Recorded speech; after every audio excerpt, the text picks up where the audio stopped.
Dada, why? Why, Dada, why? This is business. You shut up! विजय, अगर जैसे ये lockdown हुआ, लॉकडाउन पे हर एक के बिजनेस पे कुछ ना कुछ इम्पैक्ट पड़ा ही है। और सब मतलब इंडिया का तो जीडीपी आपने देखा ही -24।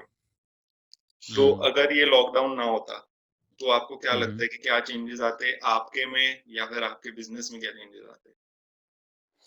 आई थिंक सो चेंजेस क्या आते से मेरे को ये लगता है कि चेंजेस नहीं आते बिकॉज जब कुछ प्रॉब्लम होता है ना then that's when you start thinking about a lot of solutions, right? तब लोग हाथ पैर मारते हैं and then people think creatively, then people think innovatively. अभी इतने सारे नए स्टार्टअप्स आ गए हैं लॉकडाउन में जो आइडियाज आई थिंक वो कभी नहीं आ पाते अगर ये सिचुएशन नहीं होता, right?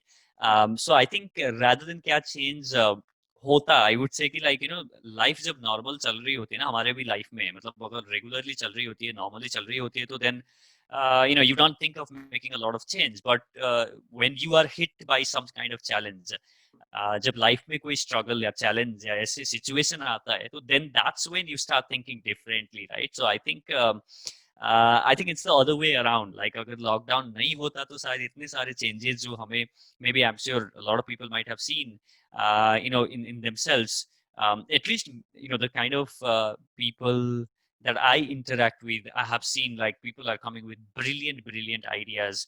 Now everybody is moving to online. इतने सारे innovation you know on the in the online and stuff like that. So I think yeah, I mean so in that sense lockdown के वजह से changes काफी सारे आए हैं. People have figured out innovative way to be entertained. People found innovative way to teach and learn from each other. I mean all sort of things, right? So yeah. काफी interesting perspective दिया आपने, क्योंकि ज्यादातर जब भी lockdown की बात होती है तो लोग नेगेटिव साइड ही बताते हैं उसकी, कि मतलब क्योंकि वो है भी, वैसे तो ट्रू भी है कि इतने सारे लोगों की जॉब्स गई है, पर आपके भी कुछ लॉस हुआ होगा, पर आपने वो लॉस नहीं बताया, आपने सिर्फ पॉजिटिव साइड्स ही बताई कि ऐसे ऐसे अच्छा अच्छा हुआ। Absolutely. I mean, yeah, absolutely. So there are always, so again, the point is like आप किधर फोकस है आपका, राइट? कहाँ देखना चाहते हो? यार मैं अब लॉकडाउन हो गया, जब खुलेगा तब कुछ करूंगा, करने के यू नो करके वेट करोगे, या यू थिंक ऑफ समथिंग कि यार अभी this is not going away, right? So there is no getting away with this, मतलब इससे हमें मतलब दूसरा ऑप्शन नहीं है, लॉकडाउन है, घर के अंदर रहना है, and the situation is there, then there is something that you can control and change, right?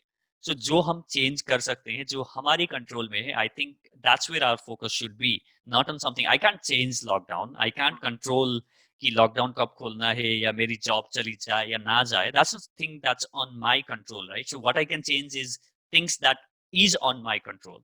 So I think you know बेहतर यही होगा कि हम यही क्वेश्चन खुद से पूछें कि यार अच्छा ये situation, not only in this lockdown but generally भी लाइफ में, लाइक अच्छा ये सिचुएशन आ गया है मेरे लाइफ में, तो यार इस सिचुएशन में क्या चीज है जो मेरे कंट्रोल में है, क्या चीज है जो मेरे कंट्रोल में नहीं है, जो मेरे कंट्रोल में नहीं है उस चीज को मैं कितना ही सोचूं, कितना ही उसके बारे में यू नो टेंशन लूं, it's not gonna make an impact, मतलब उसका कोई भी कोई मतलब नहीं है मैं कितना ही सोचूं, है ना? तो आई थिंक हम मतलब कई बार we get to consumed by the things that we can control, मतलब जो चीज हम कंट्रोल नहीं कर सकते उसमें इतने घुस जाते हैं, तो जो हमारी कंट्रोल की चीजें वो भूल ही जाते हैं। तो आई थिंक फोकस थोड़ा सा अगर हम शिफ्ट कर पाए कि जो चीज कंट्रोल नहीं कर सकते उससे जो चीज कंट्रोल कर सकते हैं, तो I think you know things will start falling in place.